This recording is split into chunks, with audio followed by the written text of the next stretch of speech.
Yema yetiefo akwa ba na afa yenhye kasebo no ase. Yenhye kasebo no ase ya yede awerehosem ana esom Ghanafo. Na wo meya yetimwe ade chena se yante asem fofura ye chinti. Da bia emojasem de yede besom Ghana. Ye kasa yi amanebo eya awerehosem. A efiri konongo e wasante achem central. Eye kropon no emu asante mantem ba ekyerese akwanhia asie e wo konongo kropon no emu no. Enya asem ketwa. Ne nyina no ene se eye fuel tanker a walodu efiri enkran na nani ekire mu ekumase wabra woduru kwano mu kuro no emo no ana wolusu ni break na sabre so na waduru filling station bi pepepe nti one pese wode behwe filling station no amachres atorenchem kese atimi asienti ana ka no a ehia no wode ehia ya yakasa yi wa yam cars miensa ama toyem ho no mo nipa miensa de wono mo nyina to ya no ewo ensiedo na ebusuan hwe video na ede besom wono a eye CCTV footage ya eye filling station ho na ewo ho no ana etimi e capture ye na busua bra Facebook no so send akwanhia ne fa so a esi ye ni nyina no ana ye de esom wo ewo Facebook no so a DLFM 106.9 we no eye CCTV footage ya send akwanhia ne hyase wo hyenkani boostia benkum nifa wontimi control na wodi twifa cars miensa so no a video no ana wo hwe no na amanebo no ekire mu ese eye track no ne registration number eye GW 4031-21 GW 4031-21 na eno ana sabre no esense na walusu ni break nti no wotwi ye edefa eye Hyundai Elantra a sabre ne nipa bienu edetemu ana sanso na eye track ya wono nso sabre na wono so di sa traffic ni mu ebie wotwi edefa wo so atoyem hode enipa miensa manebo ni kirem setim kaja wono mo nyina to ya no ewo ensiedo na wo so aka ho bie ye kasai wono mo epra kirese enya sam ketwa na eno na wo mo ekirem se wobra eye tanker driver no wo lusu ni break no sanka wo chimfa benkumu a anka ye fuel station ya wori hwei enna nka wo kwatwidi afa so anka be wi akire no atorente mu a Ghana ye mpese besie na anka besie eno nti wo ye na adwene se wo control eno nti se na be ya wo betimi a control na wantimi emfa enwura filling station honti ana wotwidi fa eye traffic ya na se ka no a Asia no eso a watwi ediafa cars miensa so a wayam atete ne goso na asem wenti yemo yahomoden na yenko yahoma so na ye ne ensamtroni a wodi asem no achi GH amenyo wono ana wodi akire a wobo yemu enkomo ye bu yahomoden se yensa betimi aka yensamtroni no na watimedi emu enkomo atimi aba na so ba yen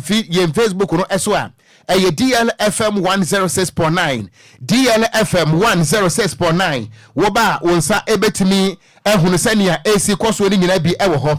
ma yenko ahoma so na yene yensam troni GH amenyo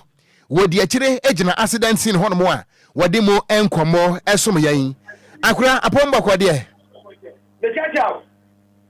hello amenyo, good afternoon.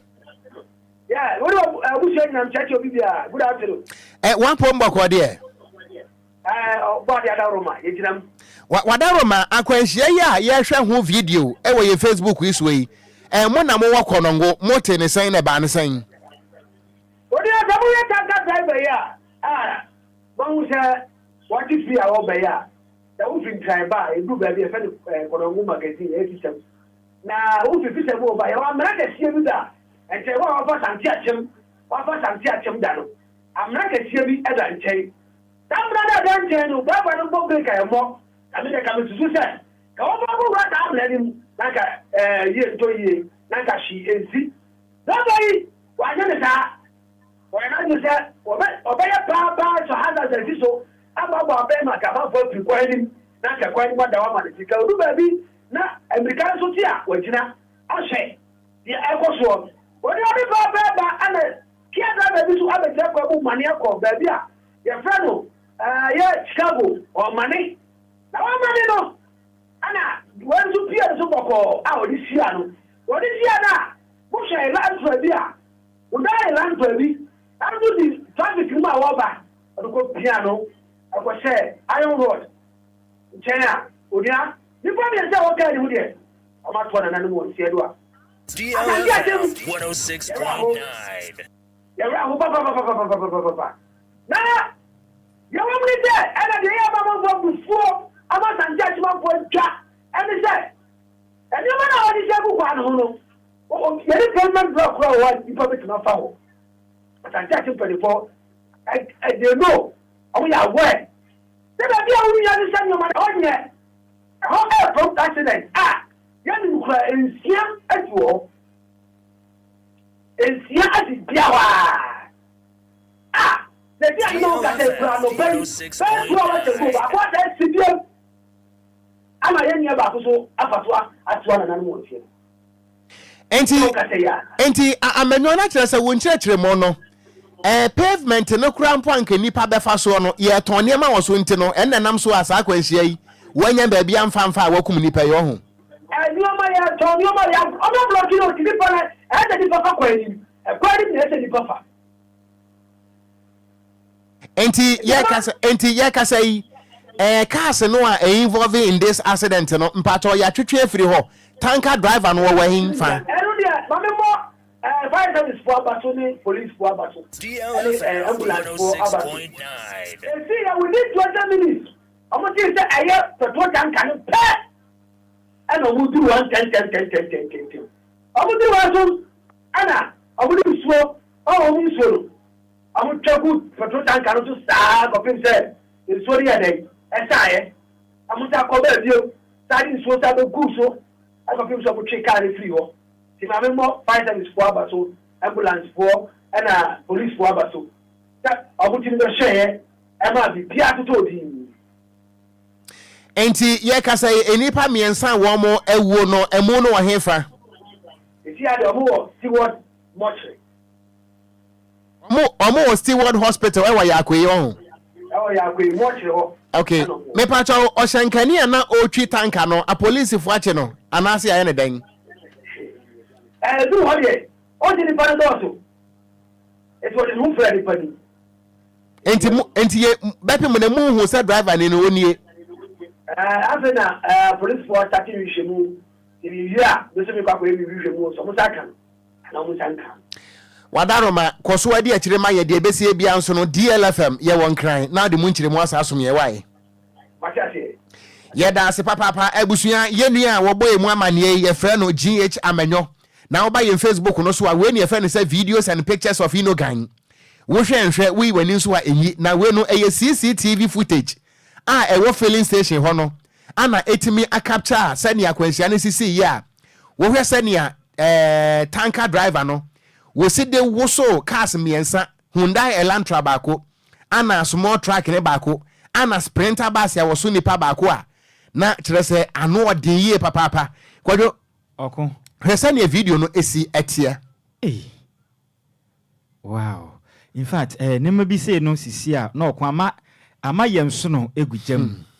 because wo hwe ekwan afa so a nkwanhia we si na nkwanhia we kura de oko ba bia wo hwe ba bia kasi ni namu ya Amerika sa Amerika tente no na tanker driver na hina na woko kono ngukrom uko meka we dabi okwe de high street so no wonam enti sa Amerika tente na hina wonam okwa hin twa bia kai na mo ene bia filling station ewo na wo mo som tonton ade e okwa no ho na ya na ye kan na bi free se bia na ye tawo no mo no oko se bi na asie yo ebi na asie yi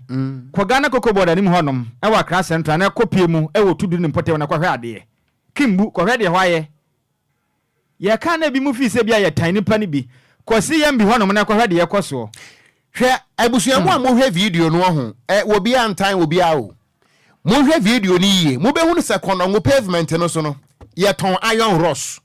enti wo hwe iron rods ya brantie no ehwiri dwane ye no a Kwadwo so hwe video no anabo e biti iron rods no so ana odi mirika betwam yi ana odi mirika ehwiri dwane ye ona okro no eba ne sen ana yetimi ton iron rods e wo pavement so pa ho pavement ni ba bia nipa na efa and according to reporter wo kire se pavement ni so no a ye ton niam a wo so ni ntino enipa ne nam kwam enipa nam kwam ye de asie se woto obo ase na wo hwe video ni ya o sa adaka ase na eba no emra na tanka no eye na adwen senka odoje na binim ye mo adwen senka mbe yi afanten pavement ne so nanso na nam se eye iron rod na egu ho no mo nti wanom entimi anya kwan ya nwane ohun hwe de asie we mfomoso aye ne nipa bi na atena se aye ema nkwanhye we yesinka we de kensi okun kensi ka pavement na so da so akankwanhia we ankansi o hwe kwasi ada no Kwadwo kwasi ada no enkomo ana ye die wo Ghana kwan so we ni se akwanhia eyi niti a die timi boa driver ema wotimi ejina ana wotimi di service situation ene se wode ne tai ebetwitwi pavement no ana ejina nokre pavement ne so na ye wo fufuo wo so yi pavement ne so na ye de ayo horo so agu so aye ton ade enti automatically si wobetimi asave kura no wontimi obekum nipa Kwadwo video no sound bi da se mayentie kakra yo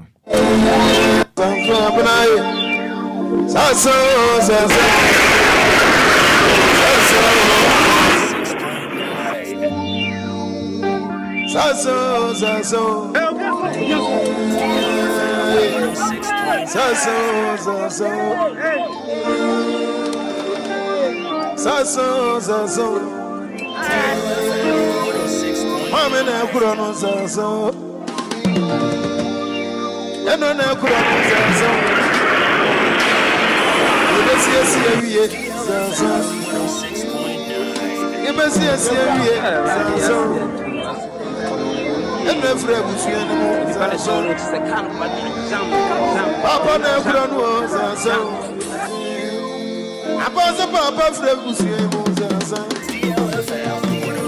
Papa Fred Musanso. Enti sa asan asa se de ye pa na yensa kan asa aya ye kan we say enfomuso akotenkete ye te o manu mu aye ya ebinim firi se bi nipa bi tan obi aye kan de bi ada ne nipa binom ene nsɛmtwerɛfo anyasɛm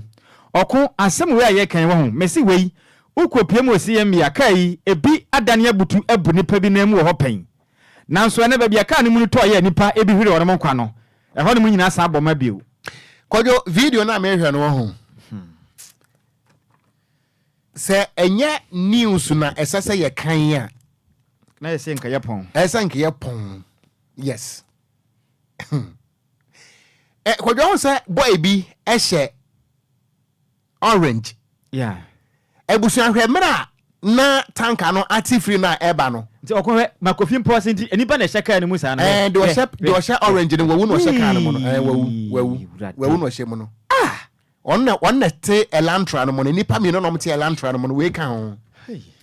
ebusuan de hwɛ video ni din wo bon se mra na tanka na eba no boy ba ko ehwiri wura filling station wo no se won kwa sorry a won hyase no na nyankopon ase Kwadwo maha mu Kwadwo hu boy no me hunu pa wono nanka ewu first and we jump ye hwe DLFM 106.9 hwe se ni party pavement so na ka kire ne say sister bra ba bia wotie se wo fi sa manyo se munti ana ye ntimi mpam wonti no so re free ho no mu a wo se o da bi me say se police na ntimi mpam wa owuo bepam ye kan ye ntan obi a ɔko hu sɛ wokɔ amama huduo bi a yɛyɛ pɛsɛ yɛ kɔ no mkɔbɔ bra obi apɛ US ne wakɔ obi pɛ Canada na wakɔ no ɔko ɔmudi mmara so timamufo na nkasa no ebu mmara no na yɛ krom ha sɛ ndeɛ sabe yakɔ de sɛ sabe ɛmoa yɛgu ɛsɛ dan mu sɛ yɛmfa aba mpam yɛ ne a yɛnte aseɛ yɛ problem a wɔga na ha nyina no no nti da bɛ na de bia bɛtena wahunu sɛ agye sɛ obi ɛbɛ pampam yɛ yansan asɔre a wonim sɛ hɛ ɔko ne made awrɛ ho pa wo de bomode na fo ni chemo Ghana cocoa board udu cocoa board anim hono mayo ba bia okon kakas ni du amopake wo honom Kwadwo minim ho just 3 days ni minim ho okon mesu medu honom no sakas ni du omonya ba bi mpo na o magina o ma ton nam bi bia wo pa bia wo kwanem no benya bia to akwanum die pa na yaji wo mani enso MTT di fo anim Accra Central MTT di fo manim ede na yaje eye manim wo ka kan yesi ye ne adwuma nya wo ne adwuma nya nti ya ma wo kwhye ho akonfo ana dabi market ahodo a wo bobrosi wona kokko hwe ni panti market nim omo nyina adwane akwatena kwa na wo kan mo se ha na me yeto ade ayeto hwe bibini adwan kokko ho Ghana cocoa board anim Kwadwo me se binim ho enya ayi police fo nanim ho ekọ ehọ no ma ehwa wo kan na kwa se wo tan nipa potem ho no mu nyina ko market ho no nipa na tu afiri dwanim akwatena main road no so no wonom eton ade okurum ha se ufi se nye iron rods a ye ton no pavement so okonongo a we anka elantra no ko betimi adodge because we attempt ya nanka elantra driver and person or dodge kwan na babia but baby person or dodge fa no ye ton iron rods you go kan ni pass wo tan no na ya fa wo tan ya na unnecessary threatening ni ye threatening nipa look at this nonsense aba anode how share with anode because no Kwadwo hweka ye pia ya de be piano no on said there's another track and ka wodo agi filling station yeah kono so dodge afa hon mo yes iron horse nti wono so antimi andodge neba ne sign na under the purview of MCE Konongo police commander wani me no hwe santa mo so wadi police anya abenya commander di under the purview mani mienu ne yesi ye ton iron horse or pavement so into automatically enipa fa kwam DLFM 106.9. Maybe sasa okọ de meka ne say sasa ye besre ye nuanom a ye wo ban ganem hwe obi antan obi a okrum ha ye besre mo emfo woni ntu se post ni meka njo be bia wote ne nti sore in fact enchine wo ye de ebi na wo na abusua no emputu nyina gina wusu wo betena se de wo nkwa akwapre ebi kura that day na ade a wo kwa akoton no kura bisa wo se na wo benya enti wo de wo nkwa e kwa ko se wo wei. But you see, enya wo mo a eton ade ne na ewu o na me ya Kwadwo se ono no fum so na koma obi a wonam ne ba bia onye hwe no ahwere ne sanka wo mo a eton iron rods wo pavement yisu ne wu ya nkenye news ma na akwa ba ko ne hwe ono ekro no hwe ono ekro no wa firi mu kura but innocent lives wo mo anya ba bia andodge afa because iron rods are blocking wo mo nti wo mo na ewu na ma ne ya Kwadwo to aso Okon ye free question mu na ye nto akase bo no so na de echire mu DLFM 106.9. awo manga na ye mna se bedwom na nedwe ya da eye wadai obubo bosume ne da to so nso ya da anopolo no pepepe na mase bedwafro no wonom ekwa asetena wo eye grand eye arena eno waka bopene matem mechire eye Accra International Conference Center eno ye insema wodo beto dwa say speaker of eye parliament ediba bonten se Ghana for mase bedwafro no mompo nedwe ya da montumi konko hye na mkotena se every ma bi ho no mu a mobetumi akwatena ho abobubu ho na etumi bono manga na cheche ne kwankro no eniama etimi akwa ni mu yipam na nkra ne kire mu se ne de asetena no ne nyina ne se aban hye bi opese wode ba na manga na mpuntunti no ehu behia se na isi amekese no eye ma sebedwam achamehene eye right honorable Kingsford aban suma na baben adebatu dwa se ma sebedwa akonwa makoma nan wonom adane abutu efri se wo hwe emra hodo a ebeta manga na ya ma sebedwa mu hye emu na ne du babiru na sa amanyofo na sa masebedwafo makoma nan no wonom abusunti wonom uchem se dabi wonom entimi entrance ewo mra masebedwa na ewo mra na nipa bi a omoya masebedwafo de ma bese omo nsem na omo abomade atwe wonom ani ekwa preje se ne masebedwa konwa ewa kwa kredi munti masebedwa konwa makoma no mbomade adane butuye na sa se wo na kwa fancho na sho kese pa ede masebedwa mu de kodu babi na konwa ndane butuye pe na kwa base ND samanyoko no wonom masebedwafo na baye dom kese na sensem we mu no MPP manyoko ni tenase kase tapi wonom entimi tenase nti won no dini eye afutu masebedwani Alexander Afeyo Maken epeja asemi edikoko pimo Supreme Court sa asemi we do monka bi fama mo free say anamontu a eye masebedwani atwa me tu no wonom ebo enyo sokra sensem we mu no ele say me kese eye Speaker of Parliament etim se ne wonom be kwa asetena mbetena so no enema hudo bi a eha o manga na masebedwani akokko tenase no mu asiesie na fin so enema hodo a aban beta betum adawe pio masebedwani mu nso wonom etimi esi nkonye manema etimi akoye pam na masebedwani a wogina mu ndima adehia wonom wasaboba aye Joseph aye nepa aye Bukari wakasa akire mu sei ene de yasetena no emram kopio masebedwani mu no wonom atena sa ahwahwahwa se ne MPP amanyoko no masebedwafo ba piem nanso omokoye na MPP masebedwafo no wonom omamma okire mu sei sa de na omoye no enya de pa every sei masebedwa asetena na omudi no omaga na mputo ne cheche ne kankonti eno no kwakwashim okire mu sei moto abade mamo sei moko masebedwam enko boa na mpunto momade yanko so manga nam na denti ene yakwa asetena mombanti wakasa akire mu sei mompo na maban woso na ban na woso no mpunto nyina so ejina MPP amayoko no so nti sama amma na sana mo na moto no na monwene omanga na ho masebedwa na ogina mu ade ma ade hya wode mo saboba eye Joseph ne pa Bukari ejemre ene sentrafo etotwe enkomo. Well, nothing that much. The governing side are not serious, and we are here to do business. you can see that they are not here. They have triggered the provisions to make the speaker to recall us. So we expected that we would have come with them to sit down and do business. We are here, they are not here. We don't know what they are about. Definitely. So we are not supposed to be in the chamber by 10. We are supposed to be in the chamber before 10, and the speaker comes in at 10. So if by this time none of them, you can't even cite one of them here, then it leads us to conclude that they are not serious about government business, and they are wasting our time, they are wasting the Ghanaian people's time, and they are making unnecessary requests and keeping us in parliament, and we have a lot of jobs to do in our constituencies. Tomorrow is Farmers' Day, we should have been there, but they have brought us here and they are not serious. So we just want to urge that if they don't have any business, then they shouldn't disturb the speaker asking for recall any longer, because we have work to do. Well, that's our duty. We are supposed to work because we are paid for that job. Now we have responded to the speaker's recall, speaker's call, not their call, the speaker's call. And we expected that they would take advantage of the speaker's call to do their business. But they are not here. So clearly it means that they themselves just want to make noise for people to hear, but not really serious over the job that Ghanaians have given to them. Ani a wuti ye mehye bedwane ogina mu edema adehia wonom ewo saboba abeto mpesua so ne den edi Joseph ne pe Bukali ne wochire mu sei anamo pae ne eye MPP mehye bedwafo na tupa se o makwatena so mehye bedwam se mobobo o magana ne mpuntuo ne kankro ho na wonom fa mo na mfensi woni de wonom enwene o magana ho kra emu enchire mu ene yede asumoi yentu awia pram to breka se bono eso ewo DLFM 106.9 for adwenchire bre yen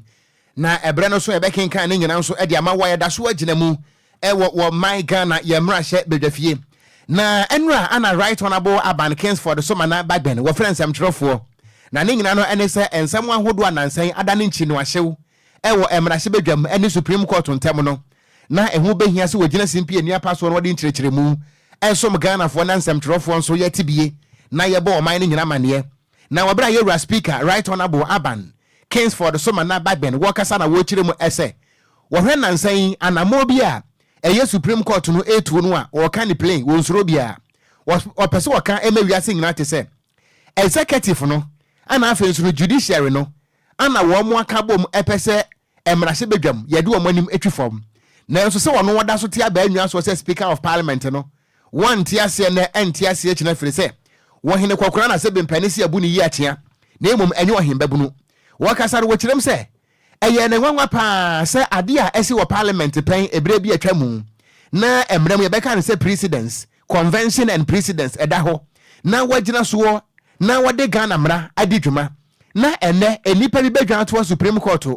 ama Supreme Court so atimi atena se aka se atemwo na wono Speaker of Parliament wade ababonten no se bio emu ye hetu nti stay of execution wonyina ho ntwentwen na atemwo na siansa yewra speaker echirem se ye no ane say na amen na ba ne say ana separation of powers wo bia eye na dwuma na judiciary mo ye modwuma executive eye na dwuma na afi legislature eye na dwuma de a enipa bitimi eka bom say wompene na emum no wode eye Speaker of Parliament ana afi nso no emra se bedwa legislature no wode wo manim ebetwifom wo kirem ese Ghana fo de ekoso ni nyina no eye Supreme Court ana afi nso no presidency ana wo mo aka bom a epese wo de Parliament no anim etwifom na nso he wompene na empene kina eno ntino de ekoso no obia nye bema ensine obia ewo na dwuma yem Speaker of Parliament wakasa no emunsem ne. Ladies and gentlemen, being a party to the suit in my official capacity, I am mindful of what I say, but it must be said, the suit before the Supreme Court raises not just legal questions, but more importantly, has profound implications for our democratic system of governance. At its core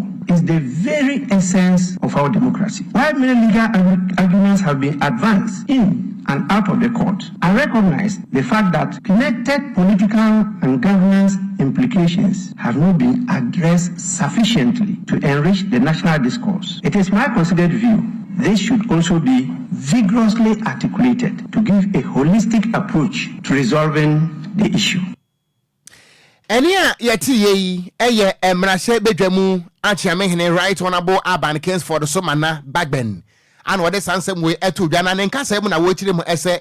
na nsan de ekoso e wo mrahye bedwafie ene Supreme Court ntem no ebinom e kire se as a constitutional crisis as a problem kakra abagana ya memmo mu ene ye mrapon no ehone ade ana wo chirim se nya nokre parliament no wo mo ye omodwuma na mmom wo mo mpene ema supreme court no entieti a wo fa ahode so na constitutional crisis be any one more aba. Beloved Ghanaians, I have served Parliament and the people of Ghana continuously for over 32 years as a politician and over 42 years as a public servant. I cherish the role Parliament plays in our democracy, and my mission is to leave Parliament a stronger institution than I met it. Parliament is alive and working. It has not been dissolved, prorogued, prohibited, suspended, or terminated. The plenary sitting and meetings of Parliament were adjourned indefinitely due to lack of quorum to take decisions created by a walkout staged by the MPP members who were available as a result of a disagreement. Na yera Speaker of Parliament echiremu ese o my Ghana ye mra pon aye tintim na fia pem ahenkro de okonom yeno no wo che wo bia di bre de ma no Jubilee House na dwuma wo Jubilee House executive ana Supreme Court nso na dwuma wo Supreme Court judiciary sadan so ana legislature nso na dwuma wo Parliament House eno nti wo bia ntime fa wo bia nim enye fom kurom ha fere say wo bia nya nkwada ma wo bia wo modwuma yem. Beloved Ghanaians, democracy will work only if we fight for it, says President Barack Obama of the United States. I swore an oath to uphold, preserve, protect, and defend the Constitution of the Republic of Ghana, and that I will do right to all manner of persons in accordance with the Constitution and the laws and conventions of Parliament, without fear or favor, affection, or ill will. I concluded the swearing of the oath with a call on God to help me. I'm very confident and have faith in God to see me through these dark days of Ghana and our young democracy. Ladies and gentlemen, I want to start this presser by disabusing and setting the minds of Ghanaians at ease. There is no constitutional crisis in this country. I repeat, there is no constitutional crisis in this country. The Parliament of Ghana is alive and working. Let nobody mislead, misinform, or disinform you and the country. Yera aban case for the summer na bagben enra de wakasa pa na ba ko osa de tato obiem se class 1 ni ene ni school bag ene se emra se badwafo ni bi ana pese wo mo egu parliament no ene mo ase efre se ye ba ne sen ana yera Alexander Kwame na afedwa markets what a parliament ho ana ase ni e course wo ni nyina no ebi asipen eye parliamentary hazard ebi ewo mu na afenso no eye parliament order of proceedings wo bi anim na asam watimi aba na no de ekoti a wo de a wosimi de mirika makodwa to a Supreme Court to say yemfa parliament anim entry form wo kiremu a wo ye marahye badwani atie na tie ni ye wo betimi aye wa afem de nanso wo ntimi fa parliament no entry form da enu ti se wutu anamo a no ahwe wachi ansa. It is at its best the will of the people, legally and constitutionally structured and mandated to do so. Ladies and gentlemen, my dream, therefore, is a patriotic one. The existence of a firm, effective, efficient, and responsive parliament whose members place national and constituency interests ahead of narrow partisan or personal interests. At last, this is yet to materialize in Ghana. Parliament weakens itself when its members keep running to our courts to settle or seek favorable determinations of not just legal matters, but essentially political and governance questions. It is my strong belief the matter before the Supreme Court can be settled within Parliament through matured deliberations and compromises. Please, make no mistake, not all the strong men President Obama warned us about come in military uniforms. Some come dressed in suits. I hope in my lifetime, Ghana shall have a parliament and a speaker who are truly independent from Jubilee or Flagstaff House or any headquarters in the conduct of parliamentary business. Enti ebusuafo anu a we no yansam a Right Honorable Aban Kingsford Sumana Backben achi amehini a wo Ghana emra hye bedwafie wo de atudwa efa ne ekoso e Supreme Court ene parliament nsansam no ehwo no na abusua ena awia yi emra hye bedwafo no kwasetena na wobra emra hye bedwafo no bowura adam ho no wo muhunu se efa baako eye empty efa baako nso ayema eno ntimpanifo so torch editum wo mo de torch ni tumu hwayi a ɛyɛ NDC mmarahyɛbadwafoɔ no nko ana aba NPP foɔ no deɛ wɔn mo ama ɛno nti no right honorable Aban Kingsford so manabagben wɔgyina ne tumi so ɛne Ghana mamra so asɛ to parliament na hyɛ da biem sɛ NPP foɔ na wɔn wa bɛn mu no sɛ wɔn so wɔn ama parliament adeɛ a ɛne na kyerɛ sɛ hip hooray will be ankofie parliament adjourned indefinitely ebiem asɛsi. Unfortunately, the signatories who made the request have not shown up, and therefore matters that they wanted us to handle, which are admitted for the consideration of the business committee, are not on the order paper, and in fact there's no order paper for today because the business committee could not meet due to the absence of the people who requested for the recall. And as you can see, one side of the house is completely empty. In view of this, we have, as usual, got a quorum to sit, but we have no business before us to transact because the business committee, as you know, they prepare a report, and this report is adopted by the House as business agreed by the House to transact during the course of the week. In the absence of that, there is no other authority that can put business before you which you have not adopted to transact. In view of the failure of the business committee to sit as a result of the refusal of those who requested for the recall to show up, we are compelled to once again adjourn the sitting of the House. Knowing the challenges we are facing, it is not advisable to be adjourning from day to day. And so I'll proceed once more to adjourn the meeting indefinitely. And the meeting, this extraordinary meeting, is accordingly adjourned. Enti asaje tabium sasa eni ayeti ye emrasebedwam achi amehene right honorable Aban Kingsford so manna bagben what say NPP for no wo mo ama parliament nti ene nso obi ankofie emu nsem ana wote ye no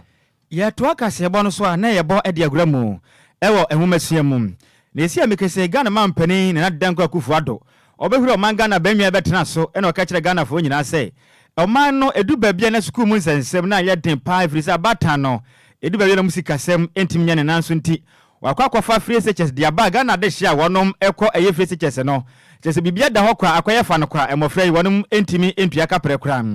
na mra adwuma de ne hia ase pe ena kodu babia video hu se mofra no dɔso nti no edu babia na nkonwom betena so na vinse school kura dan kura mbekɔ mu no na ye de nti abane trans ye nhye se de bi se de yakɔ ne bomode akyechim sa na be ye double track system ane de nkwara yi ebi timi kwanya green ne bi akwanya gold se be ye betimi aboa na se de yebu ni se toto no we kosua de kakra na akɔtena ba bia be de se ne aboso ma akoma akɔ be zamiensa na foforo nso abetena se no mso abesua biam na se ba adwa pɛ na se ne endi se manyo koye nto bo no mu kyerem se tapi sa double track system no nya de betimi abo man Ghana adusua ngoma no metimi akɔ nkanti wo betimi ayi de free wopa ni senti Ghana for abawe afi abato ne de monto aba no fama ndesi no bapɛ adusua sisɛ ya ne ayabasa no betumi asakire mu pam na zate sen we mu no eye ne executive director Edima Ediwatch ne den ade Kofi Asare wakasa akire mu sɛ sa na monto a ndesi ama yekon peso mutu no kyerem sɛ tapi emwa munya abotre wakasa akire mu sɛ enya adusua dan a ennoso ana afi so nkonwa na so ntiw o kyerem sɛ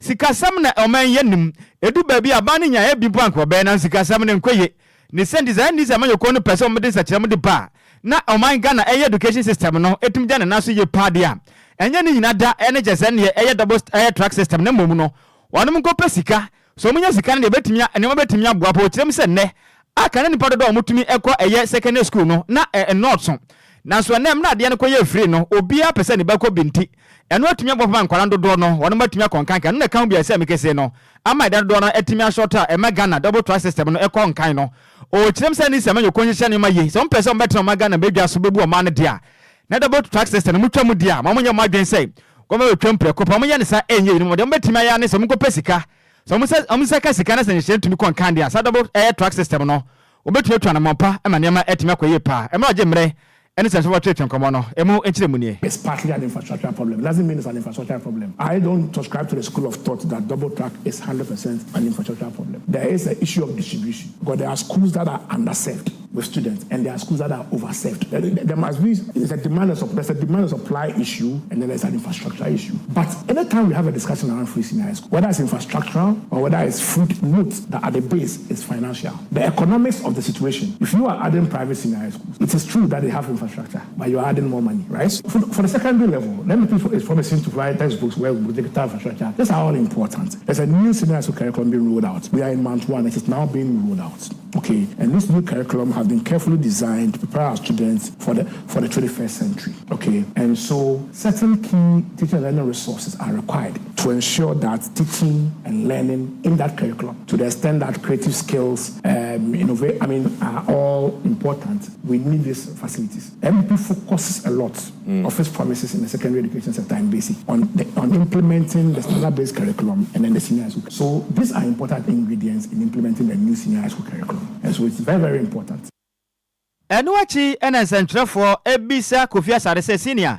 na ohwa nsema hodo ade atudwa ya enuachi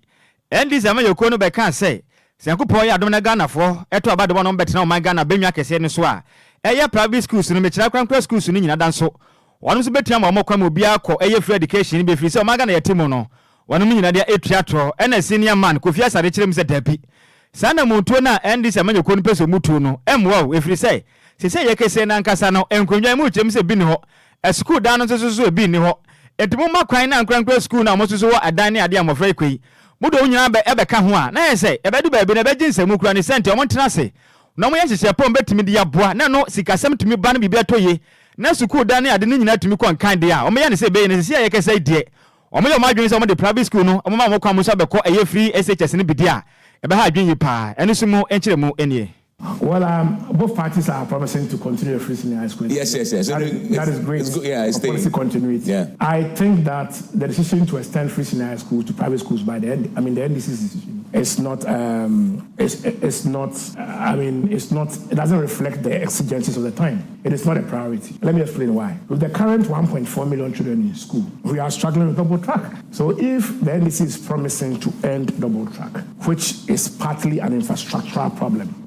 you don't add to the numbers. You first focus on managing the numbers, expand infrastructure, phase out double track. And then after you are running single track, then you are not done. You are not coming to private schools yet. There's a free senior high school bill coming on, which is making secondary education compulsory, which means that everybody, all the 600,000 graduates from junior high school 3 will now move to senior high school 1. Currently it's about 500,000. It's about 500,000. Now, all of them are going. It means they're going to add to the numbers, okay? And so you have more numbers to manage because of the seamless transition that's going to happen. So you don't have the space to think of adding private schools to this. That's why I think that within the context of these two issues, it is not a double track. Exactly. But that then further complicates the problem. This promise is going to be hindered by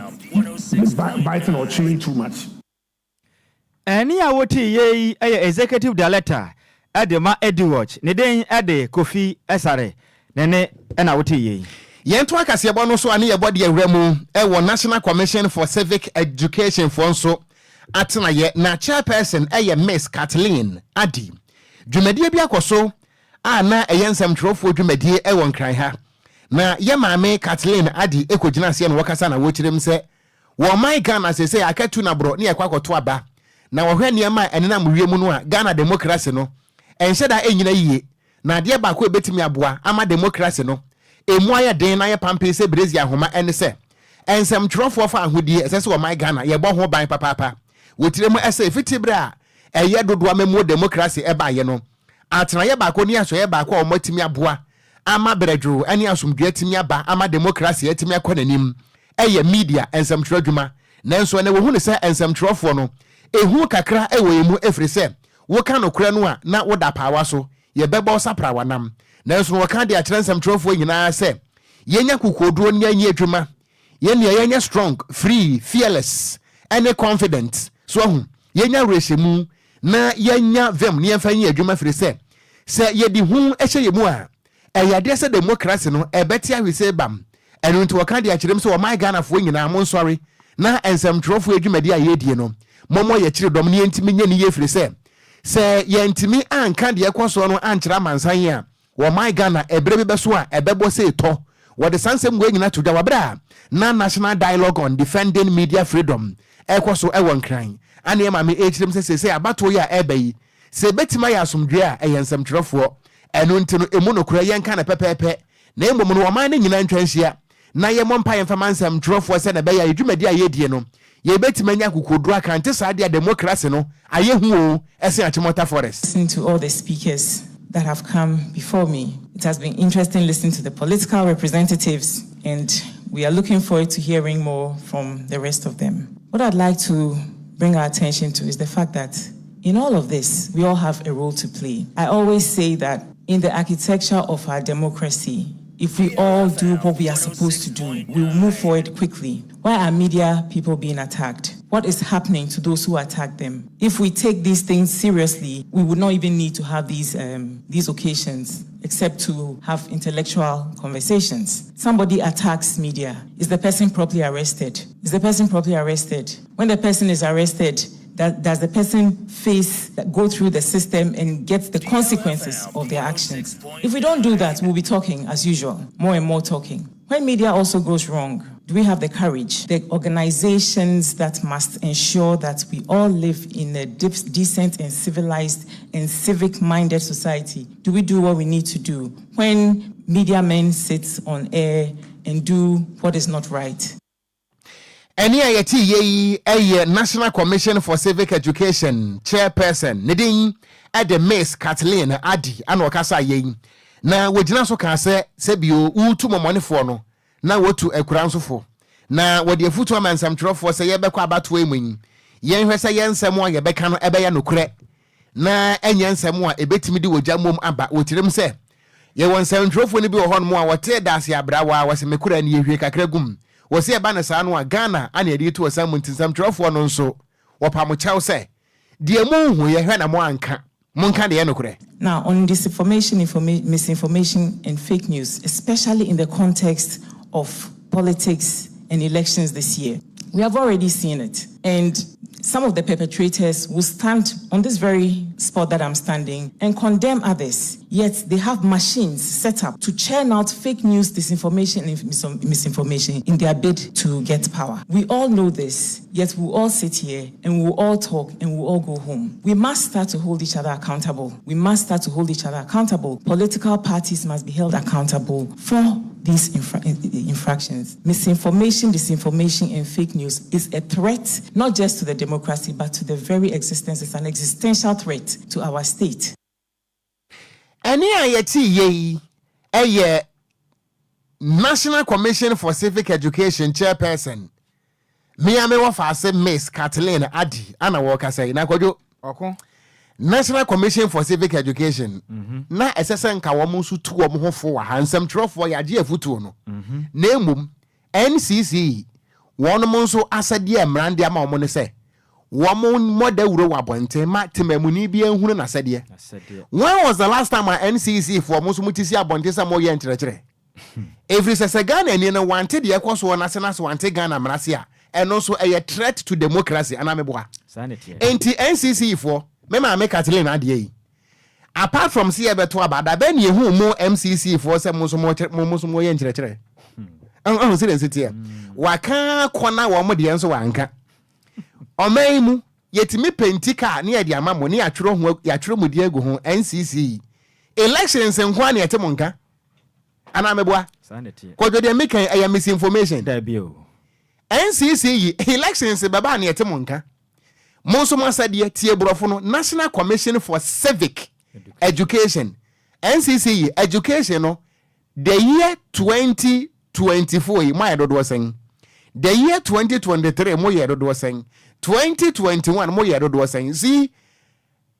ye nyina no asozi eda ho e ma ye nyina enti afutu no sanka wo tubie na odi ama mo nso mo ho se mo abọ Ghana bro si ye de pick up ama mo na nso mo anya nkyerɛkyerɛ Kwadwo Okon ye to akase ebo no so ane ye free NCC mpanifo akache ne ye de ye ne de akyerɛ mu Ghana mampene na adedanko akufu ade na kache na ode nsema tudwa e kyerɛ mu se Ghana for Bekaya, Aya 2016, and after 2020, Emma one born to another my party manifesto by a pet. And I'm on what they show my Ghana for Jinapo, so many dear, Mobeted the pa, or my Ghana, Masumba Jumo, and what about Basika, Sembe Jen and Nasunti, or catch the Ghana for Jina, which them says I wash out of Besha Ghana for no. Emu or Hamunti Chemu at your watch 80%, why any nata. I can't keep 2 in a day can put the only a hand to mouth for pet. Enquires on Sunday, so what do you mean? You pay. Ghana man penny, and not Dango for the 2 Jamaica Copiemo, Ewa Tema Temo, Elmla Neja, or born 20, thank you, Tona, or Bono Copium or Takradi, and what him say. Sana Motona what to know, Acquire Palm and Nagana system. Oh, be behind the dead, Maya to me. First church policy by I can and not a year judges and quality school pet.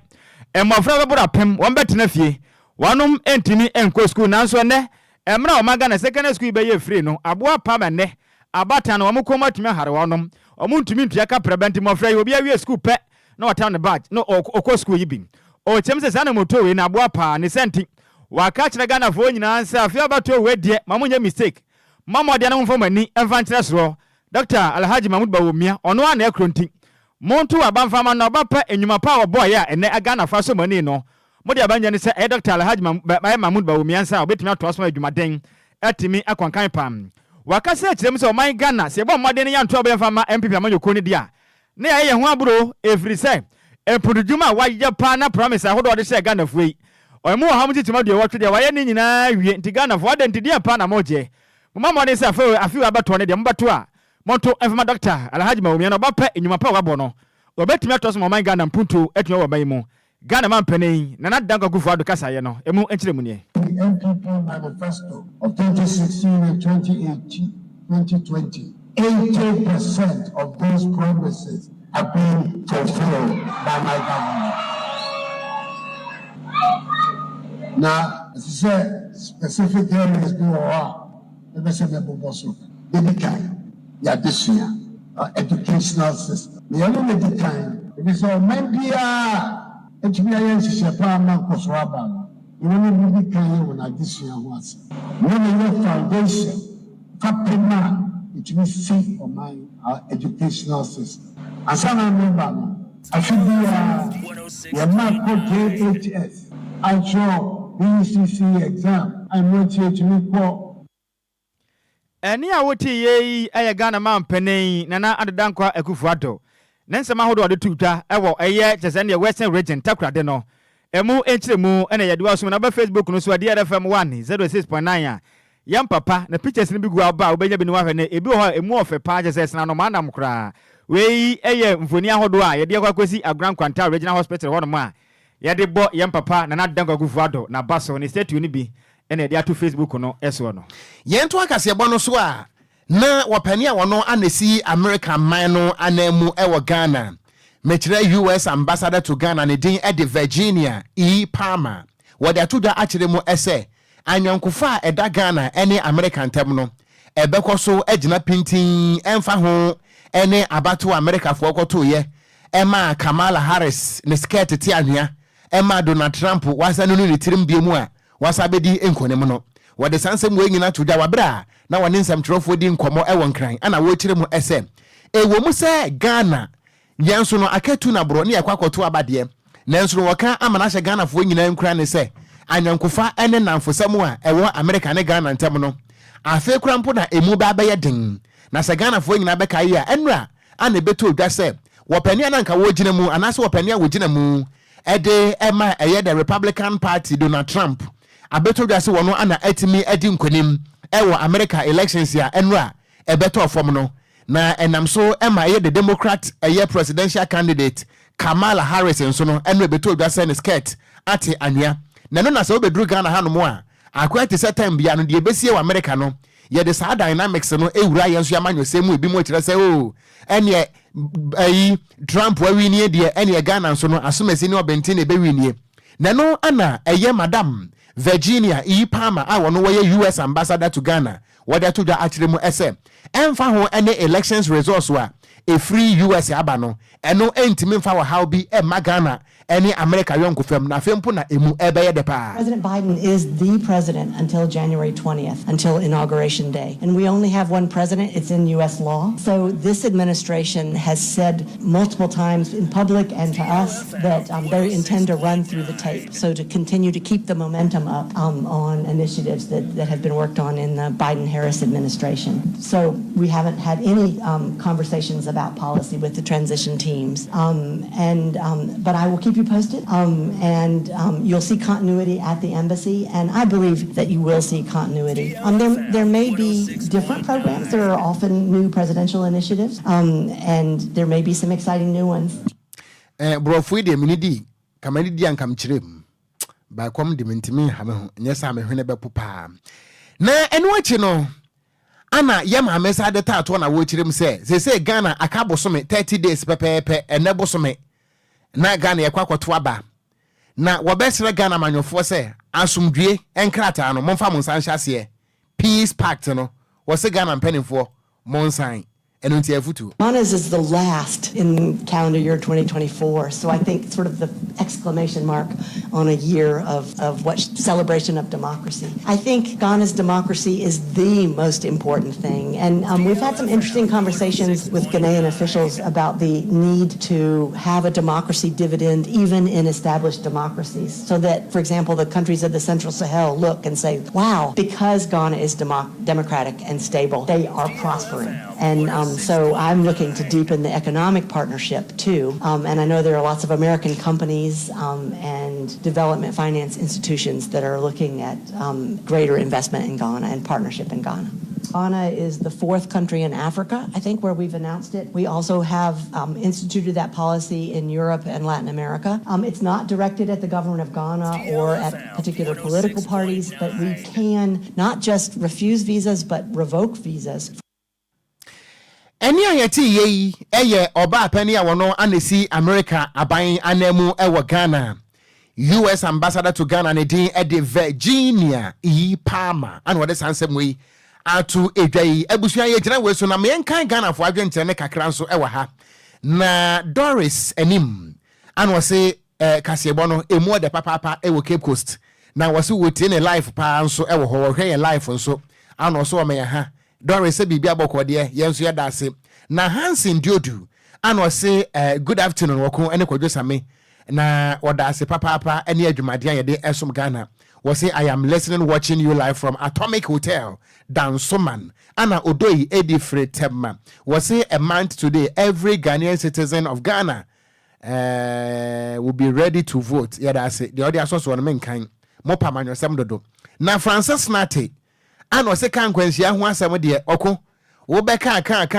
ma wotiate enso ne se bi odi we tiri bonkoso wo be koso aye tiri bonkoso kopim se wo wuo ebe pam no every pavement ne so ana Francis Nate was live e wotema community 25 do wenya for mayor ano no so wodi aban na Lucky Jackson and was so bad what is happening in Ghana the ACCA ne sa kwansia ne de yesi entimi nya wate until Lucky Jackson was say this is really bad. When will all this wicked stinking behavior stop? What country could be this? Oh well, nothing is working on. And was in akuma bubu, wakuma bebubu, hesenia, what does any so wanaka ebe kunua, ya, na vida katara, and was saying, you wake up in the morning and tell your family that I am going out and maybe sa netie. Anna Francis Ojebi. And was say, black man, black sense. Look at this. So are we to blame witches? Wasn't we mube blame wa before na kwensia. Anna piaga was say very sad. No adi emojis na ba no what is you. Na Nhyiraba I fear depa. Hey, if you yo. Was say it is very sad you. A country called Ghana. I am watching you live inside was who where came and was said the ekoso no sa na ekoso e was amayo was see ashaman so news no demo pa ya that say Anna Richmond Calix and was said this is not about politics, it's about attitude. We are always word nan word ding me that say kafra wate Kofi Parliament Ghana for the odi e kira obeto ayampia o Kofi Parliament, and I say Ghana is just lawless country. The laws will only protect the rich people. I am testing you from Agona Bobikuma in the central region. And I'm Bart Smith. And I say I am watching you live from Watford, United Kingdom. Was say good afternoon, Wafa. Ene Kwadwo Sammy. Anna Aminatu Sedu. And was say, oh, Ghana, why? And I said Antobam was say AKA breastfeeding. Was say I am watching you live for pa. Yet I say Anna Kwadwo Krampa. Wadi emojis na ba na watching is you. Anna Ebu Mustaf. And was saying Ghana awe who akwensiani. Anna Jalimante Steven. And was say lawless country with lawless citizens. And one also there by this Queen Abigail. And was saying offer awe papa kwensia we there. And I will say hey politicians and tactics in would na working na piaga was every day awe hosem. And I want also there by enti abusua da mo nyina se papa ye begina we so na wie kase ba hodo de bram wono ye de besi na Kofi Taylor de ko Facebook no eso asedan koma wo Ghana ni sa wo je brema ye kwase mra mesom wo se asomfo akenkanfo nso ye yemienu meeting at the Gangster Katia meeting kura wo Okogyeabour Ocran mene Nhyiraba Kwadwo Sammy bi yada mo nyina se awie yi e ma mo nyina mo anitie na ye so a ene ya wada compound with Nana Adwoase okay National Women Organizer Ghana Freedom Party one in Pamfo Kwame Echire Fum and after 6 years journalist. Stay tuned. The Yale News.